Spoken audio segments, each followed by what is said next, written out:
এটা হচ্ছে মসজিদে কুবা।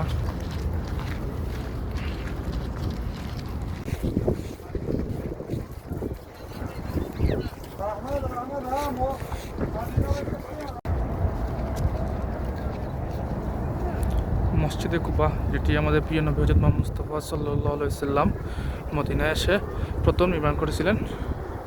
আমরা এখন মসজিদে কুবায় আছি এবং 2 রাকাত নফল নামাজ পড়ব শুকরিয়া করার উদ্দেশ্যে। আল্লাহ যে মদিনায় আনার তৌফিক দিয়েছেন এবং নবীর ঐতিহাসিক স্থানগুলা দেখার তৌফিক দিচ্ছেন।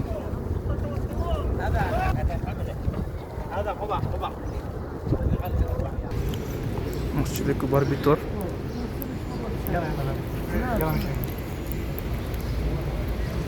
এই মসজিদে 2 রাকাত নামাজ আদায় করলে একটি উমরা হজের সওয়াব পাওয়া যায়।